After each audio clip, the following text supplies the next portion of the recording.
Hello students, welcome to the Center for Distance Education, Shivaji University, Kolhapur. Myself Dr. Rupali Sangpa, Course Coordinator MBA, Center for Distance Education. And today we are going to learn about our paper Business Law and its unit first, Legal Aspect of Business of General. The objective of this unit is to understand the legal system in India, administration of law, and the legal aspects of business in general. Today, business management is becoming complex, hence, business managers required to be equipped with all the necessary knowledge required to run a business organization efficiently.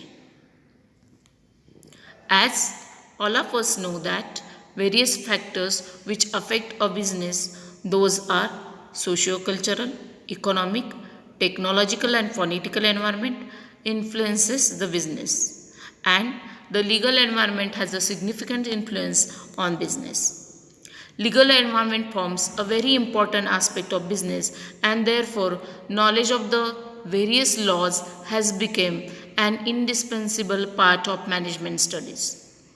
Therefore, it is to give business manager the knowledge of the basic principles of business and mercantile law became the main objectives of this study. The meaning of law we are going to here study with few examples. These examples are: first, we must possess a valid driver's license to drive a vehicle. Second, we can vote only after attaining the age of majority and possessing the requisite voter's card. Third, we must keep to our left side while driving and also stop at red light.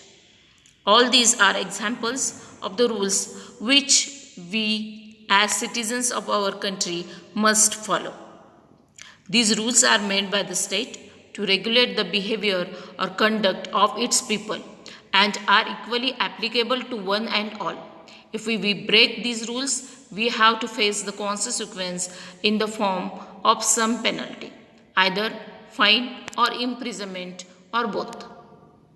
Thus, the term law denotes rules of conduct to be followed by the people.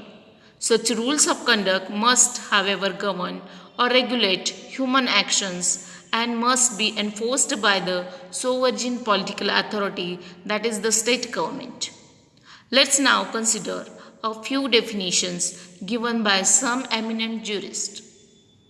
Arendt defines law as the rules of external human action enforced by the sovereign political authority, that is the state.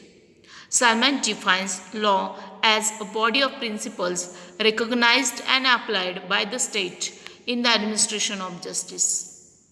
From these definitions, it is clear to us that law means using external forces for regulating the human behavior as per the rules. This is the reference, and thank you students. Hope you understand the concept of